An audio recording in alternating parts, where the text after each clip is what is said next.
Good evening and welcome to UTV Live.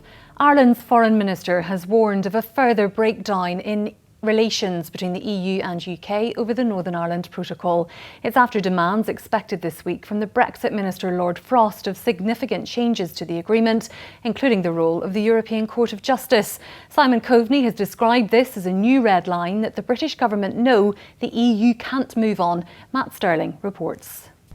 The EU is expected to produce plans to resolve the dispute over the Northern Ireland Protocol on Wednesday, including that chilled meats can continue crossing the Irish Sea border from Britain after the end of the current grace period.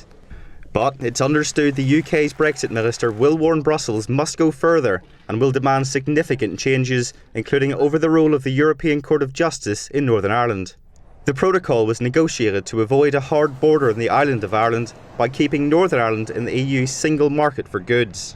But unionists wanted to be scrapped because of the trade barrier it's created in the Irish Sea. Lord Frost will use a speech in Portugal on Tuesday to warn that the EU now needs to show ambition and willingness to tackle the fundamental issues at the heart of the protocol, including the role of the European Court of Justice. Without new arrangements in this area, he's expected to say the protocol will never have the support it needs to survive. In response, Ireland's Foreign Minister has questioned whether UK ministers actually want an agreed way forward or a further breakdown in relations. Simon Coveney described the demands around the ECJ as another red line barrier to progress that they know the EU can't move on. A fresh round of talks is expected once the EU publishes its proposals. Matt Sterling, UTV Live. There have been 3 more deaths linked to COVID-19 in the last 24 hours. 1,115 new cases were also reported, according to the Department of Health. The latest figures show that 360 people are currently in hospital with the virus. Northern Ireland's mental health champion is warning of a worrying and persistent increase in mental health problems and suicidal thoughts since the pandemic. Professor Siobhan O'Neill is calling for all party leaders to commit to the funding of the mental health strategy in their upcoming manifestos. For the first time, we have a clear, comprehensive roadmap to reform our mental health services, and that's really what we need, and we've worked for the last year to develop that. Now it's time to implement it. It plugs all the gaps in services, but it also includes all those early intervention pieces and actions around the social determinants of mental health. So it's a really strong strategy. We just need some extra funding to make sure it's implemented fully. Health Minister Robin Swan has laid out plans to ban smoking in cars when children are present. Those in breach of the proposed legislation would be liable for fines of £50. Under the proposals, the sale of so-called e-cigarettes to those aged under 18 would also be banned. 16,000 chickens have been killed in a fire in Fermanagh. Fire crews attended a blaze on the Marble Arch Road in Belcoo earlier. Pope Francis has this weekend begun an historic consultation with local churches across the world. In a radical shake-up, Rome is asking every diocese to begin a process of listening to parishioners about potential change in the Catholic Church. To sport now, and Northern Ireland manager Ian Barraclough says the decision to send off Jamal Lewis changed the course of the game as his side lost 2-0 to Switzerland in their World Cup qualifier in Geneva last night. The Newcastle defender was dismissed for time wasting over a throw-in in the 37th minute. Well, a game that got turned on 37 minutes by an absolutely ridiculous decision.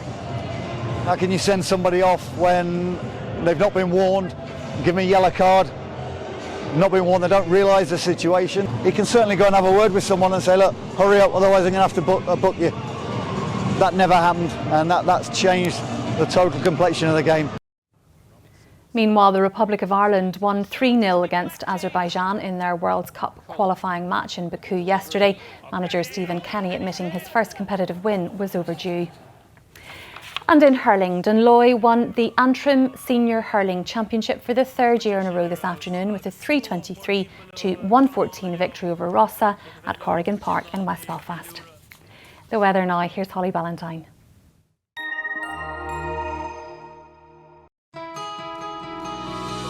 Rain wasn't on the forecast. Ah well. UTV weather, sponsored by Phoenix Natural Gas. It will be a chilly but bright start on Monday morning with some sunshine for many. Most places will have a dry day, but it will turn cloudier. High pressure will dominate as we go through the next few days, bringing largely dry weather. This warm front will pass the northeast on Monday and may bring the odd spot of rain towards the north coast.